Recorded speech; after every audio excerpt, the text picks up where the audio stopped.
There may be times that you need to lock student devices to a site or a set of sites.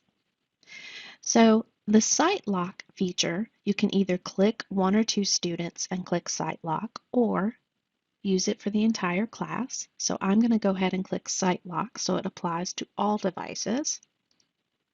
And then you can decide to restrict it to a single site or a set of sites. So for now, we're going to do a single site because we're going to talk about making these web links later. So maybe I only want them to be on ncyzal.org.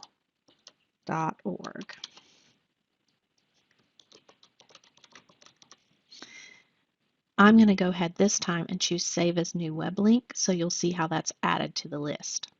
So I only want them to go to ncyzal. Now I want you to notice before I click Site Lock, there are some options at the bottom that are very important. Do I want to force close all the other tabs? Do I want to allow the entire site? Now this is important because ncyzal.org has a lot of different resources on different pages. And if I don't click this button, they can only go to the home page of ncyzal.org, which in this particular case is not very helpful. So I want them to be able to go to any pages that have ncyzal.org in the title. So then I'm going to go to Site Lock, and you'll see that on the device, it actually opens up ncyzal.org. If I were to try to go to another site,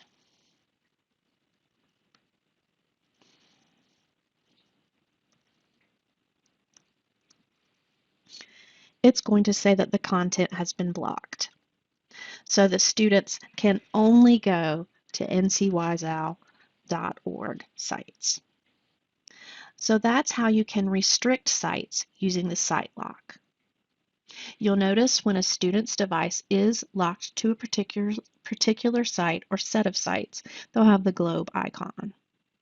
Now again, the same tool that you use to release the screen lock is the tool that you will use to release a student from a site lock.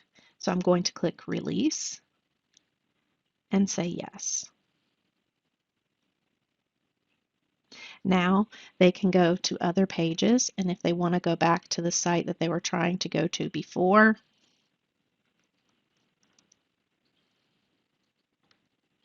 then they can get to it. So now, that's using site lock. Let's talk about the web links feature. Whenever I went to site lock or push URL, you'll notice that you have the choices between single site and one or more sites in either of these places. Single site, one or more sites. These are called web links. I'm going to go to the web links tool on the left. You'll notice that a little while ago when I went to ncyzal, I actually checked the box that said save this for later. That's what this is for, web links. You can actually create your own customized list of links that you use most often so you don't have to waste time copying, pasting, or typing the URL in. So if I want to create some web links, I can choose Create. I put the name of the URL and a description if that helps me remember what it is for. So if I want them to go to wakelet.com, I can put a description in, I can click Save. So now I have Wakelet in my list. So I can keep going through and creating all the links that I use the most. However, you can also create a collection. So if you ever wanted to restrict your students to a whole collection of sites or push out a collection of sites, so with restrict or push, you can actually create a collection. So now let's create a collection. I just put in ncyzal and Wakelet, and these are sites I want to use in my first period class. So once I have them selected, I'm going to click Create Collection, and it's going to ask me to name it. So I may want to put first period and the date, and click Create. So now those sites, they're also still out here, but they're also within my collection. So if I open this collection, you'll see the sites that are in there, and I can even add websites straight from here or remove them from the collection. So let's see how this works in practice. So back to my teacher tools. So if I want to push that entire collection of sites, I want to click Push URL.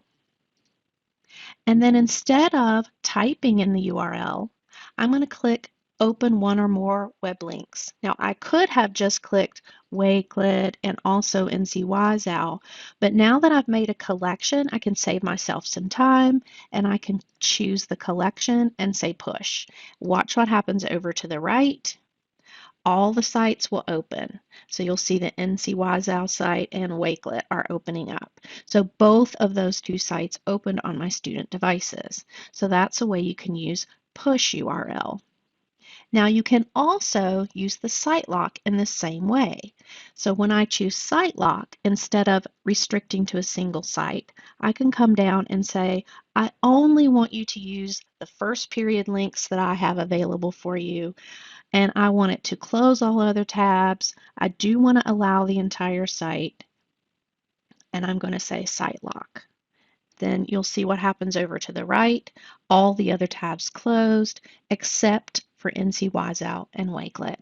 So that's a way that you can use push URL and site lock more effectively for your instruction by taking a little time on the front end to create some collections of sites.